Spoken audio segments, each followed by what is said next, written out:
আসসালামু আলাইকুম।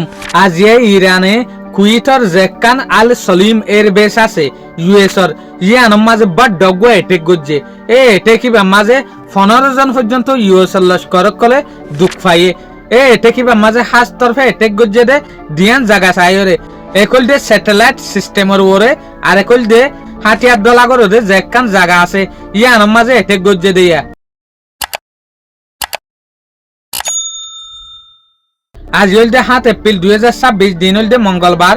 আজিয়ার রিপোর্ট মোতাবেকিয়ান জানা যাচ্ছে আজিয়া ইরানে ইউএসর জেকান এয়ারবেস আছে কুয়েতর মাঝে আল সলিম এয়ারবেস ইয়ানোর মাঝে বড় ডগো এটেক গজ্জে এটেকিবা মাঝে 15 জন পর্যন্ত ইউএসর মিলিটারি দুঃখ পাইয়ে। মরার হন ইনফরমেশন নাই, মরার ইনফরমেশন হন না হয়ান দেশ দুনিয়া বুঝি পাচ্ছে।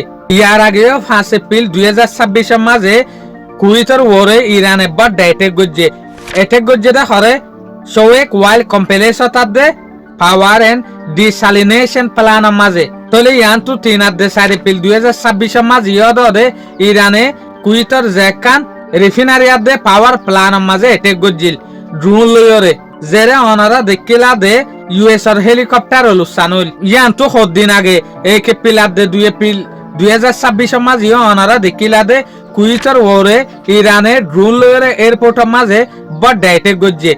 ইয়ার আগে অনারা দেখিলা দে মারিশরের তারিখ মাঝে ইউএসর বেস মাঝে কুয়েতর জেডি মাঝে বড় এটেক গজ্জে জেরে ইউএসর 6 জন পর্যন্ত মিলিটারি অকলে দুঃখ পাইয়ে। ইয়ার তারপর দিন আমার 2 মার্চ 2026 মাঝে দেখিলা দে অনারা ইরানে মিসাইলার দে ড্রোন লয়রে কুয়েতর ওরে এটেক গজ্জে জেরে ইউএসর মিলিটারি পর্যন্ত জান আড়াইয়ে তলে ইয়াইও আজিয়া যে গো এটেক গজ্জে দিয়ান জাগারে সাইরে ইটার এটেক গজ্জে দে লামা মাঝে বইরে স্যাটেলাইট সিস্টেম দরিয়রে যেন তারা বইতে কিটার আর ওরে আর একল দে যে জায়গা মাঝে হাতিয়ার দলাগরের হাতিয়ারের জমাইরে রাখে এই জায়গায় আনম মাঝে এটা কি মাঝে 15 জন পর্যন্ত ইউএসর মিলিটারি দুঃখাইং হইতো সাথ দিয়া তলে আরা দিন যেত সাথে দেখির এত ইরানর স্ট্রাইক ইরানর অ্যাটাক নহমদ্দে দেখির জবরদস্ত ভারত দে দেখির। শুকরিয়া আজিয়ার ভিডিও দূর। আসসালামু আলাইকুম ওয়া রাহমাতুল্লাহি ওয়া বারাকাতুহু।